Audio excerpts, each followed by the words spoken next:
A gente trouxe há pouco aqui no Arena detalhes do parecer da PGR com o pedido de condenação do ex-presidente Jair Bolsonaro na ação penal da tentativa de golpe de Estado. E agora nós vamos receber no Arena o ex-presidente Jair Bolsonaro, a quem eu agradeço pela disponibilidade em falar com a gente aqui da CNN. Presidente, boa noite, obrigado pela presença, viu? Boa noite, obrigado pela oportunidade. Estou à disposição, Leandro. Antes de tudo, deixe-me fazer uma pergunta. O senhor está bem depois da cirurgia? Tudo ok com o senhor? Eu tenho as recaídas, mas isso se agrava com a idade, né? A gente vai ter que conviver com isso aí por mais alguns anos. Presidente, como foi que o senhor reagiu ao parecer da PGR? Eu sou indignado. Estou sendo acusado de 5 crimes.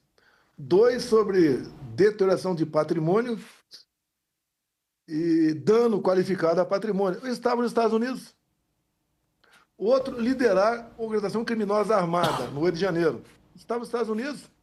Não houve nenhuma organização criminosa armada aqui.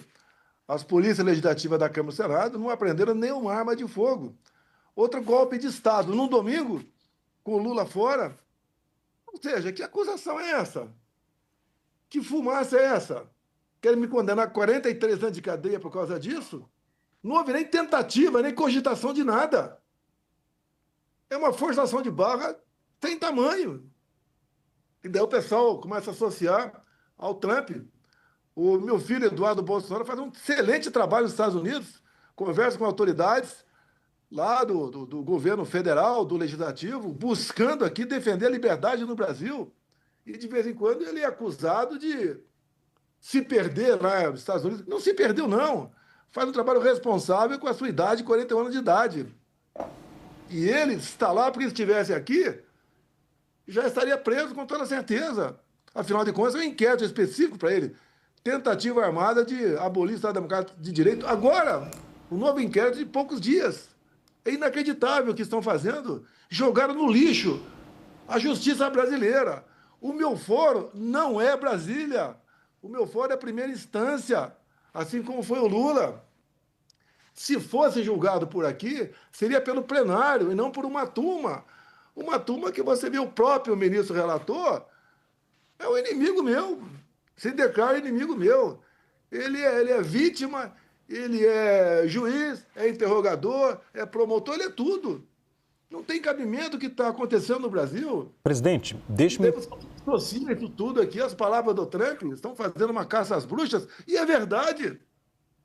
Presidente, deixe-me interrompê-lo. Não é apenas...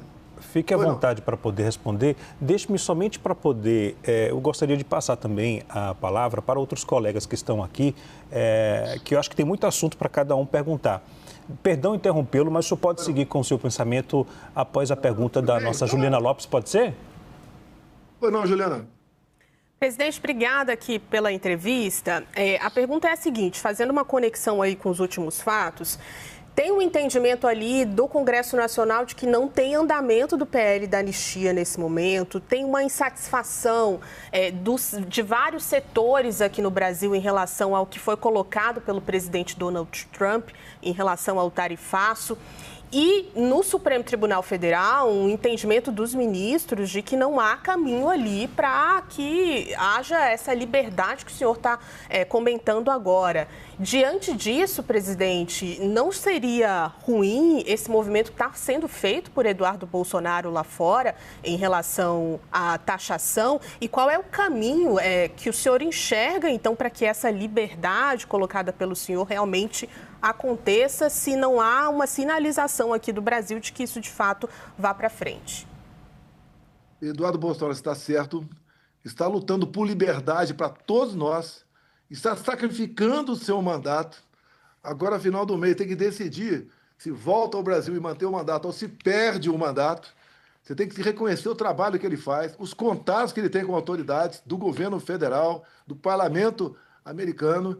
Ou seja, é um garoto, para mim, lógico, meu filho é um garoto, mas é fantástico o trabalho que ele faz lá. Injusto é você ver aqui no Brasil gente sendo presa por opinião, como o Daniel Silveira, como uma colega tua por publicar o salário de uma autoridade do judiciário lá no Rio Grande do Sul, pega uma multa de R$600 mil e cana, cadeia. Injusto é o humorista ser condenado à prisão. Nós estamos partindo para cada vez mais para uma ditadura escancarada. É isso que está acontecendo. Qual crime eu cometi? Qual crime eu cometi? Como é que eu quebrei alguma coisa em Brasília se eu estava nos Estados Unidos? Como é que eu liderei alguma coisa em Brasília se eu estava nos Estados Unidos? Não tem nenhum zap meu, nenhuma mensagem minha para ninguém. Dia 30 de dezembro, eu parti, fiz uma live e parti. Falei que iríamos voltar, que não éramos igual à esquerda, respeitávamos a Constituição, jogava dentro das 4 linhas, respeitava a família. Em 2 meses, novembro e dezembro, 1º de novembro, eu falei numa coletiva aqui na Alvorada, começando como? Vão sentir saudades da gente, só sentem saudades quando alguém vai embora, e deu um recado. Ao longo do caminho, botei fim a uma paralisação de milhares de pontos de caminhoneiros pelo Brasil. Se quisesse o caos, manteria os caminhoneiros fechando aqui rodovias pelo Brasil. Nomeei 2 comandantes de força a pedido do Lula. Que golpe é esse, meu Deus do céu? Que covardia é essa? Quer me condenar por um crime impossível? Não tem cabimento o que está sendo feito. Centenas de ordens imorais do Alexandre de Moraes para censurar pessoas pelo Brasil todo. Quem está denunciando é o governo norte-americano. Isso é uma covardia. O pessoal não está entendendo ainda que a justiça foi capturada por uma pessoa, Alexandre de Moraes. Ele é o dono da verdade, ele é o dono de tudo, ele pode tudo. Por que o Braga Neto está preso? Que prendeu agora o Coronel Câmara? A delação do Cid, uma vergonha, tem que ser denunciado. O próprio Gonê agora resolveu falar que foi uma delação muito parcial, que ele entendia para um lado ou para outro. Essa delação, pelo menos 7 vezes, foi alterada. Nós pedimos o vídeo da delação dele. As delações são filmadas, desde a qualificação até o final. Mando de alguns, de outros não. Nós queremos saber que o Cid disse claramente: a PF bota a palavra na minha boca, naquele áudio vazado que a revista Veja publicou. A PF bota a palavra na minha boca. E a delação está valendo? Ontem o Cid falou novamente que nunca ouviu a palavra golpe. Por que insiste nisso? Isso é um crime que estão fazendo contra instituições brasileiras. Aqui sim está alterando o Estado Democrático de Direito. Repito, eu sou primeira instância. Resolveram, no meio do processo, botar em última instância. Nessas audiências que estão tendo, só aparece o ministro Fux, o resto não aparece. Já está com o voto definido. É 43 anos de cadeia? O que eu fiz? Qual foi o crime que eu cometi? Alexandre de Moraes cometeu um crime durante o período eleitoral. Ele não permitiu que eu fizesse live dentro da minha casa, que eu mostrasse imagens do 7 de setembro, que eu mostrasse imagens do Lula defendendo o aborto, mostrasse imagens do Lula ao lado de ditadores. Ele editou 3 resoluções de março ao final, até o segundo turno, que não podem. Essas resoluções, só antes de março, tem um período de 6 meses antes que não pode ser editadas. Ele fez isso para perseguir a direita, para derrubar a página, para prender gente, para desmonetizar. Nós tivemos empresários respondendo crime por causa de um emoji, um positivo que deu. Hoje em dia você vive num terror no Brasil. Você tem preocupação se passar um zap para uma colega tua, um colega teu. O que pode acontecer se alguém pegar? Já apagou o zap? Apaga aí, vou apagar daqui. Vivemos um inferno no Brasil, acabou a liberdade de expressão no Brasil. Ou melhor, você tem, né? Até a expressão. Depois da expressão, você não tem mais. Vivemos um inferno no Brasil. Presidente. Parlamentares respondendo o processo por ocupar a tribuna da Câmara. Nós botamos em 2001 o pronome quaisquer, que até aquele momento os parlamentares eram invioláveis por opiniões, palavras de voz. Nós botamos quaisquer para que não haja dúvida. E o Supremo, o ministro do Supremo reinterpreta isso aí. O quaisquer não existe mais quaisquer. A questão da anistia, estou até quieto essa questão da anistia, mas o que o Supremo tem dito? Se aprovarem, nós vamos dizer que é inconstitucional. E a anistia é algo privativo do parlamento brasileiro. É personalíssimo do parlamento brasileiro. Você já viu alguma anistia, alguma graça, alguma indústria derrubada até hoje? Só vi um. A minha graça do Daniel Silveira, que foi feito baseado na lei. Esperar acabar meu mandato para caçar e condenado a quase 9 anos de cadeia. Não tem cabimento. O que ele falou é reprovável. O que o Daniel Silveira falou é reprovável. Eu ouvi, Fiquei chateado com aquilo. Mas condenado a 8 anos e 9 meses de cadeia? Isso é democracia? Presidente, pelo amor de Deus. deixe-me passar a palavra. Vão prender e vão resolver o problema do Brasil. Acabou o problema do Brasil, prendendo Jair Bolsonaro 43 anos de cadeia. Deixe-me passar a palavra para a nossa analista Jussara Soares, que está na nossa redação em Brasília, que também tem uma pergunta para fazer ao senhor. Jussara? Boa noite, presidente. Obrigada aqui por conversar conosco hoje. Presidente, a partir hoje desse relatório dessas alegações finais da Procuradoria-Geral da República e pegando o fato de Eduardo Bolsonaro estar em contato com o entorno e com a Casa Branca, o senhor imagina que o senhor pode ser preso e, se isso acontecer, o senhor cogita pedir asilo aos Estados Unidos? Olha, eu vou ser preso por quê? Por ter destruído aqui o relógio em Brasília? Eu estava nos Estados Unidos. Isso é um crime impossível. Como é que eu vou pedir um asilo se eu não cometi crime algum? O próprio Trump tem dito, é caça às bruxas. Geralmente se condena alguém por corrupção, como Lula foi condenado por 3 instâncias por corrupção, condenado em última instância também por corrupção. E não eu. Eu fiz a coisa certa, eu conduzi o Brasil com zelo. Isso atrapalhou o sistema. Botei quase que um ponto final na corrupção e muita gente que roubava aqui no Brasil deixou de roubar. E eu sou um cara que não posso voltar. Porque eu, elegível, ganho as eleições. Se eu tivesse 3, 4% em pesquisa, teriam me esquecido num canto. Mas como eu tenho 40% e ganho do Lula no primeiro e segundo turno, precisam manter a mentira daquela acusação da inelegibilidade, reunir-se com embaixadores. Lula se reuniu com quem no Morro do Alemão? Abuso de poder econômico. Eu ocupei o carro de som do Silas Malafaia no 7 de setembro, deixei a faixa lá no palanque e ocupei a tribuna. A esplanada parecia uma plantação de girassóis. Não pude mostrar as imagens por ocasião das eleições. Fui perseguido pelo Alexandre de Moraes durante as eleições. Ele me tirou o mandato. Com essas proibições, com essas ilegalidades, como, por exemplo, as resoluções. Pois não? Não, presidente, só para saber, o senhor cogita, caso tenha alguma determinação de prisão? Não cogito pedir asilo em lugar nenhum, não cogito nada. Não cogito nada. Tá? Não sou criminoso, e criminoso é quem está me perseguindo. O senhor, portanto, presidente, irá enfrentar o processo até o fim? Vou enfrentar o processo. Vamos ver até onde eles vão. Estão correndo com o processo. É 5 dias de prazo, é 15 dias, é mais 5, é agora. Testemunhas que eu indiquei, por exemplo, o Giuseppe Giannino como testemunha. Eu tinha obrigação de levar o Giuseppe Giannino, que era o diretor ITI do TSE, para o Supremo. Como é que eu vou levar? Só se eu laçá-lo, prendê-lo e levá-lo amarrado para depor. E tinha que ser o contrário. A testemunha tinha que ir por decisão do juiz, e não minha. E o Giuseppe Giannino é um cara que mexia lá com os computadores do TSE. Eu tinha perguntas para ele para realmente, associado ao inquérito 1361, colocar numa situação complicada. Nós queremos paz, queremos tranquilidade, queremos eleições limpas, transparentes. Olha o que... Quem entrou com a ação de por ter criticado as urnas, que me tornei uma das inegibilidades, foi o Carlos Lupe. Entra vocês agora aí no Facebook do Carlos Lupe. Em 2017, 2018, ele veiculou na propaganda eleitoral gratuita 30 segundos. Ele termina, o Carlos Lupe, 30 segundos. Sem a impressão do voto, não há possibilidade de recontagem. Sem recontagem, a fraude impera. Carlos Lupe, olha, o que vale é quem está na capa do processo. Se alguém da direita falar isso, está preso. O Lupe está livre, leve e solto, e agora está livre também de responder qualquer processo sobre roubo de velhinhos do INSS.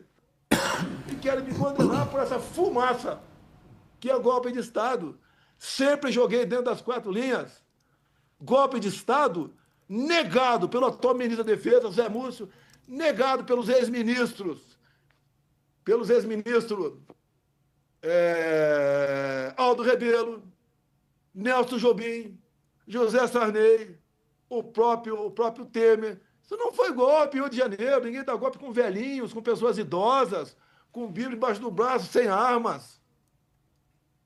E golpe é um negócio, você tem que ter apoio popular, você tem que fazer conjectura com o parlamento, com o empresariado, com gente do agro, com gente de dinheiro fora do Brasil. Golpe não é isso. Inventaram um golpe. Vocês acham que as pessoas domingo queriam dar um golpe? Por que as imagens sumiram? Porque o Flávio Dino sumiu com quase 200 câmeras. Porque ia provar que o quebra-quebra foi antes do pessoal do acampamento chegar lá.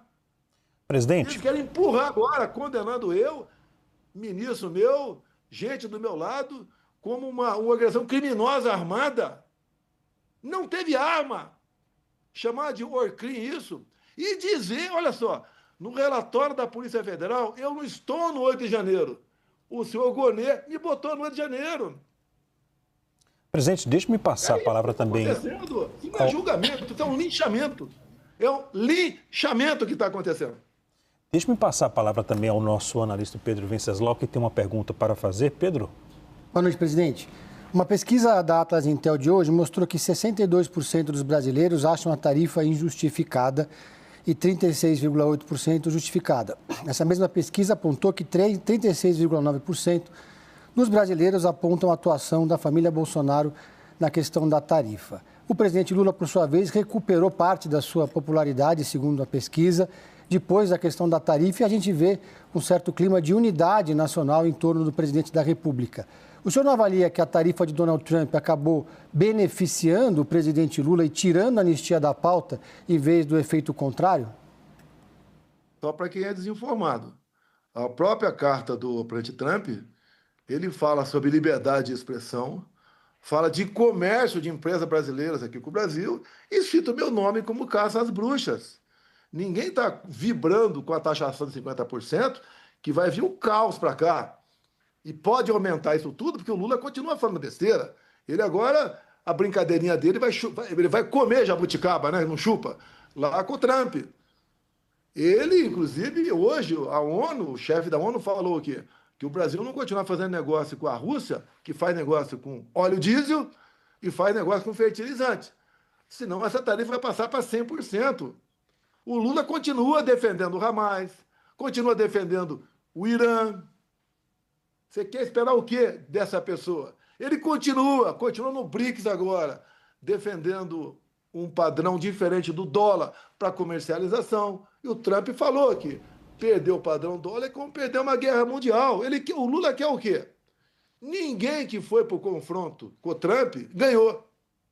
Eu estou torcendo para que haja um acordo, uma negociação. Quem está botando na mesa certas condições é o presidente Trump, no que ele tem escrito em suas cartas. Hoje tem mais uma fala dele.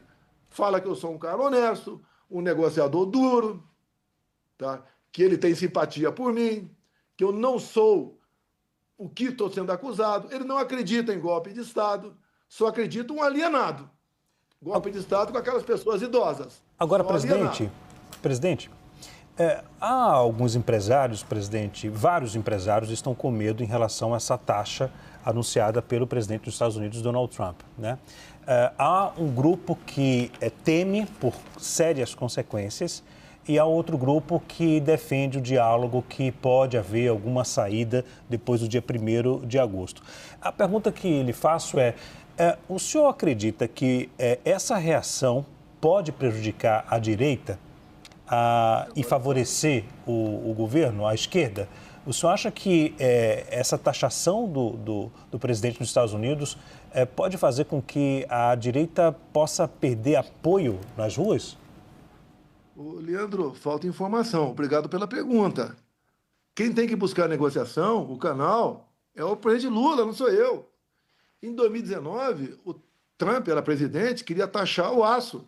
Eu conversei com ele, ele não taxou o aço. Se eu fosse presidente, para ter certeza que essa negociação tarifária estaria parecida com a Argentina. Lá o Milei conseguiu não taxa zero para 80% do exportado e os 20% restantes em torno de 10%. Está excelente para a Argentina. Agora o Lula continua batendo a tecla. Por que o padrão dólar tem que perseverar? Eu condeno o ataque dos Estados Unidos ao Irã. O Lula continua dizendo, está havendo genocídio para Israel na faixa de Gaza. O que nós podemos esperar de um presidente que manda seu vice na posse de uma autoridade do Irã, ao lado de 5 terroristas, 4 já foram eliminados. Tá? Esperar o quê de um presidente desse? Que se alia ao pior das ditaduras do mundo. No BRICS agora virou uma reuniãozinha também de pequenos ditadores. Ali está entrando a ditadura criminosa de guerra do mundo todo. Agora, o Trump não gostou, obviamente, e houve a sanção também em função disso, quando ele vai para a Rússia, no dia da vitória, em vez de estar no aterro do Flamengo, vai lá no dia da vitória, está ao lado do Putin, com ditadores e criminosos de guerra ao seu lado. Você quer o quê? O Brasil se afastou dos valores americanos, o Brasil está ao lado da ditadura, o Brasil está ao lado de terroristas. O que pode sobrar para a gente? Isso que está acontecendo. Querem me culpar? Eu estou taxando o Brasil? Eu estou vibrando com taxação? Não. Agora, o Brasil tem como chegar à solução disso. O Trump está mostrando o que ele quer. É só o Brasil fazer. E nós todos queremos. Presidente. Eu espero que até o dia 1º de agosto, né, isso seja resolvido. Presidente, a Juliana tem uma pergunta também para fazer, Ju?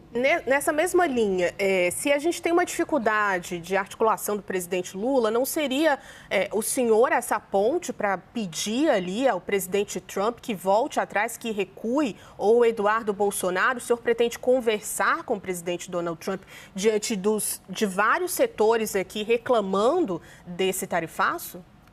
Eu vou acrescentar. Olha, me dê o passaporte. Presidente, peço perdão. Me restitua o passaporte que eu converso. Agora, quem é o presidente é o Lula, não sou eu. Presidente, ele é que tem que buscar alternativa. Acrescentando a fala da Juliana, presidente, eu me referi aqui à pergunta, o agro é um segmento que apoia o senhor, né? Desde lá atrás, durante o governo. O senhor não pode criar um mal-estar com esse setor? Essa pergunta que foi direcionada com esse sentido, em relação ao grupo que apoia o senhor hoje, que pode ser prejudicado de acordo com o anunciado pelo presidente dos Estados Unidos. Leandro, começo de 22, o agro ia colapsar, falta de fertilizantes. Eu peguei um avião e conversei com o Trump por 3 horas. Em menos de um mês chegaram quase 30 navios aqui com fertilizante no Brasil. E eu negociei parte do óleo diesel para cá com o presidente Trump, o presidente Putin, sem problema nenhum. Só que esse cara que está no governo agora, esse desocupado que está no governo agora, ele não quer conversar. Ele se aliou com ditaduras, se aliou com o que há de pior no mundo. E a consequência não sou eu não pedi taxação nenhuma. A decisão foi do Trump. Nós sabemos que ele age, né, muitas vezes de forma instintiva até. Eu sou eternamente grato ao Trump. Eu gosto dele, da maneira dele negociar, de conversar. Eu não pedi taxação nenhuma. Todo mundo vai sofrer, não é só o empresariado, não. O pessoal embaixo, aqui na ponta da linha, o mais pobre, vai sofrer também, porque vem inflação aí, vem queda do PIB, vem fuga de investimento. Agora, está passando o tempo e o governo atual continua fustigando, em vez de buscar uma conversação. Comigo nem teria ocorrido isso. Eu, presidente, não teríamos esse problema, como eu dei o exemplo do aço lá atrás. A Jussara tem uma outra pergunta. Eu queria só fazer A Juliana, por favor, Juliana. O Eduardo está negociando. O Eduardo é um excelente garoto, meu filho, responsável, tá dando o melhor de si, sacrificou a tua vida, está sacrificando o teu mandato para buscar uma alternativa. E está conversando com gente do parlamento e do governo Trump. Parabéns, Eduardo. Para pedir um recuo, né, presidente? Então, o Eduardo está pedindo esse recuo. O senhor pretende pedir o passaporte para também ir aos Estados Unidos? Me dá o passaporte que eu ando pelo mundo. Pronto. Eu estou aqui sendo tratado como bandido há 2 anos, como bandido. Busca e apreensão aqui na minha casa, aqui, por cartão de vacina. E o Gonê mandou arquivar a questão de vacina a meu respeito. Não tem nada de vacina a meu respeito. Fui acusado de tudo que se possa imaginar. Agora está nessa mentira, nessa farsa do golpe. Quando há uma tentativa de golpe em qualquer lugar do mundo, em poucos minutos todo mundo fica sabendo. No Brasil, ninguém sabe ainda que, segundo o Alexandre de Moraes e o Gonê, houve uma tentativa de golpe. Ninguém sabe ainda. Presidente, deixe-me passar para a Jussara agora, que tem uma outra pergunta para o senhor. Jussara? Presidente, o deputado Eduardo Bolsonaro tem criticado o governador Tarcísio de Freitas, que tem buscado dialogar com a Embaixada dos Estados Unidos e com empresários.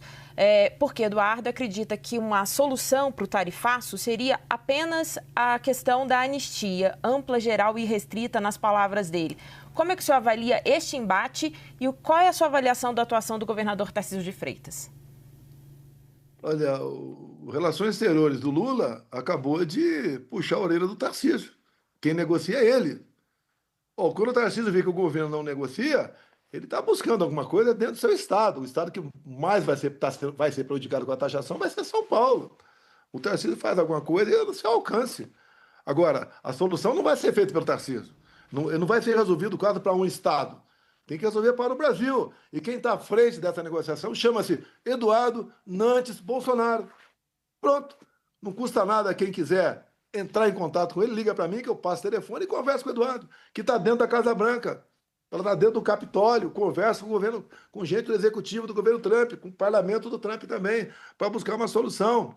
Agora, o Trump está sendo bastante claro. Quem negocia com a ditadura não vai ter espaço conosco, vai ser taxado, ponto final. Nós queremos isso? Não queremos, mas é o que ele está fazendo com o mundo todo, e não apenas com o Brasil. Nessa última leva agora, uns 20 e poucos países, quem sofreu a maior sanção foi o Brasil. Por quê?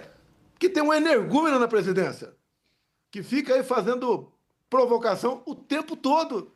É o padrão dólar, o Irã tem que ter autonomia para fazer a bomba atômica. Isso está desde 2009, não é de agora, não. Quando ele defendeu lá no Irã, o Lula, que ele pudesse enriquecer urânio acima de 20%, para fins pacíficos. Tá de brincadeira. Presidente, só para complementar essa pergunta, em relação ao que a gente vê, principalmente o governo, o Lula e a esquerda dizendo que este discurso do Eduardo, de que só uma anistia vai livrar do tarifaço, colocando que isso é a família Bolsonaro colocando os interesses pessoais acima do interesse do Brasil. Como se responde a essas críticas? Qual é o interesse pessoal meu na anistia? Qual é o meu interesse pessoal na anistia? Eu estava aqui de Rio de Janeiro? Eu estava no Brasil de Rio de Janeiro? Tá certo me colocar no Rio de Janeiro? Eu estou nos Estados Unidos? Tá certo isso? Não tem nada pessoal meu, não. Quando começou a anistia lá atrás, a primeira proposta, quiseram botar na proposta a anistia das inelegibilidades. Falei, não, é só pessoal do 8 de janeiro. Repito para vocês, no relatório da Polícia Federal, ela não me coloca no Rio de Janeiro. Quem me coloca é o PGR Gonê. É justo isso? É justo um de vocês agora pagar uma multa de um carro teu em Porto Alegre, se você está em São Paulo e Brasília? Porque fica difícil a minha defesa. Eles têm que provar que eu sou culpado, não tenho que provar que sou inocente. Presidente, desculpa, só porque...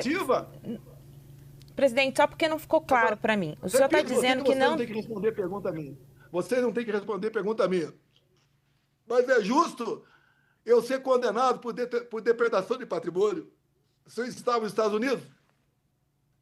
Jussara? Presidente, que juízes são esses? Que Ministério Público é esse? Presidente, o meu ponto agora é que, só para esclarecer o que o senhor disse, para a gente entender com bastante clareza, o senhor disse que não tem interesse pessoal na anistia. Portanto, se houver o Congresso a aprovar uma anistia para o senhor, exatamente, mas caso aprove uma anistia e que o senhor não seja incluído, isso resolve a questão do tarifaço, hipoteticamente? Olha, não existe anistia tirando pessoas fora. Se anistia fatos. Quando é pessoal, é graça. Isso não está sendo discutido graça nenhuma aí. Então tem que ser anistiado o episódio do 8 de janeiro. E eu não tô no 8 de janeiro. Você tem que ser uma pessoa, com todo respeito a vocês, né? Vocês têm que ser umas pessoas alienadas para dizer que eu estou no 8 de janeiro.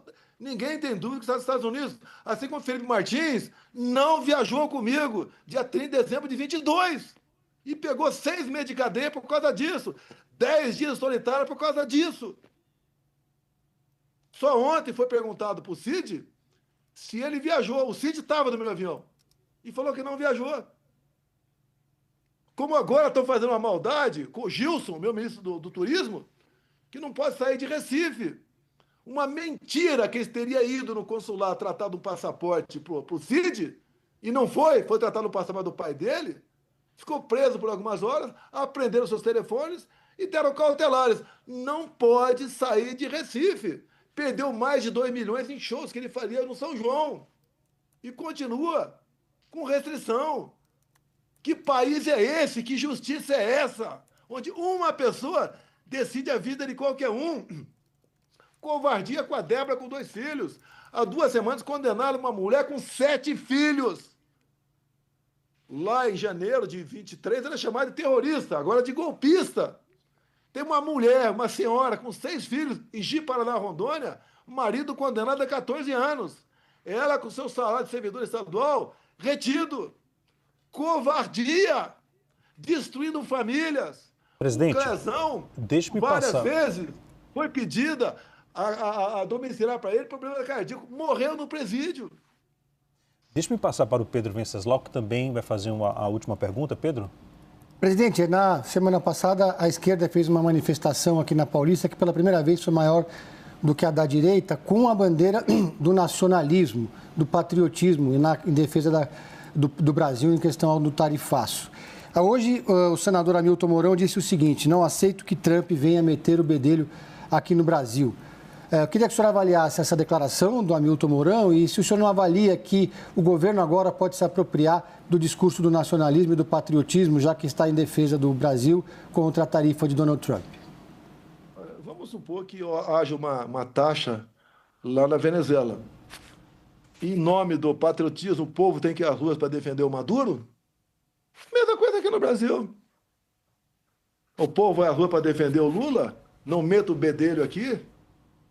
Nós não temos mais como resolver nossos problemas com as nossas próprias pernas. É daqui para pior.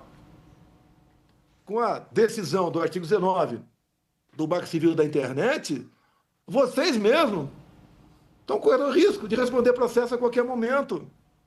Nós temos que condenar o carteiro pelo conteúdo da carta. É isso que foi decidido. Isso é liberdade de expressão? Liberdade de expressão é a marca da democracia. Estão acabando com as nossas liberdades no Brasil. O pessoal não consegue enxergar isso. A classe empresarial que pode sofrer se o tarifaço entrar em vigor, tem algo mais grave, é a liberdade de vocês. O que o senhor achou da declaração do Hamilton Mourão? Eu não sou presidente da República. Se eu fosse, isso não teria acontecido. Nem teria começado. Teria negociado como o Milei negociou lá atrás. Está sendo mais direto. Gosta de mim. Mas o que o senhor achou da declaração do Hamilton Mourão?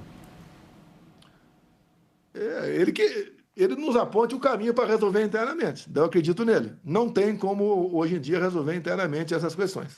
Não tem como. Eu acho lamentável a declaração dele. Ele é senador da República, tem direito a falar o que... Porque tem direito não, né? Tem que tomar cuidado que ele não tem essa... O artigo 53 não vale para ele também não, né? Mas eu não quero mais arranjar problemas aqui. Eu espero que o Mourão nos mostre como resolver internamente esse problema. Gostaria de receber um telefonema dele, tem meu número, para me dizer como resolver internamente esse problema que nós estamos vivendo no Brasil. Agora, presidente, o senhor acha que o Eduardo Bolsonaro, seu filho, deve voltar ao Brasil ou não? Olha, ele tem 40 anos de idade, é uma pessoa que tem responsabilidade, está aí abrindo mão. O deputado federal mais votado da história do Brasil foi em 2018, está quase 2 milhões de votos.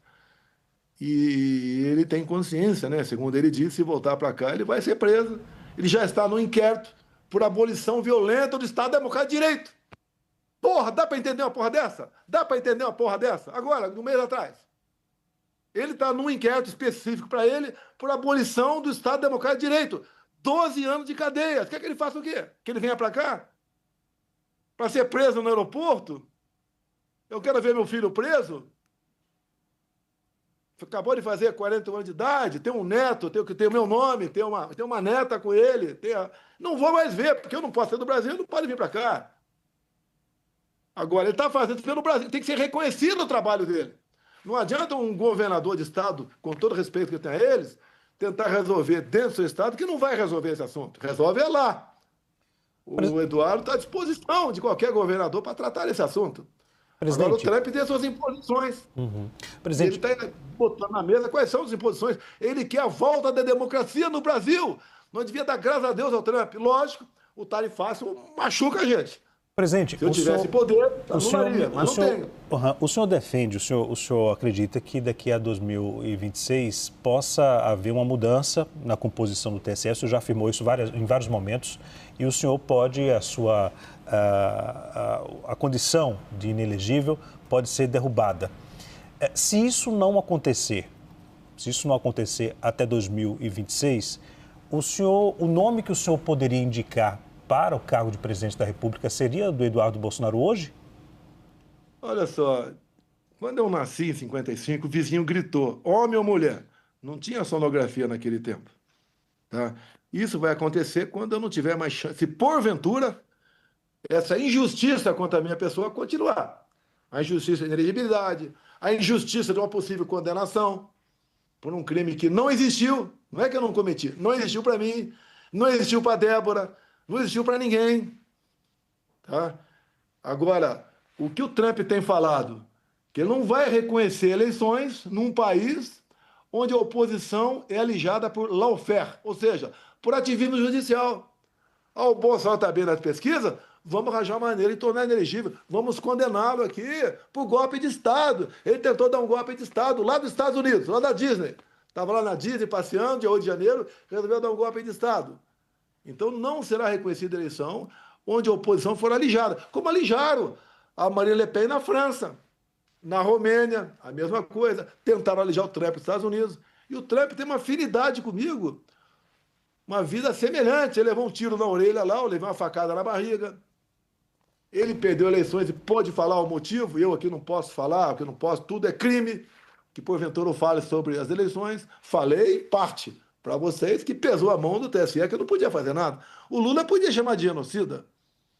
E eu não podia chamá-lo de apologista roubo de celular. Não podia fazer nada. Não podia botar com o boné do CPX na cabeça. Presidente... Então, ou pesou a mão do lado de lá. O ministro Fachin se reúne com embaixadores. 2 meses depois, eu me reúno, que é uma política privativa minha, passou a ser crime eleitoral. Presidente, deixe-me insistir nessa pergunta. Caso o cenário não mude até 2026, o nome favorito do senhor seria o Eduardo Bolsonaro?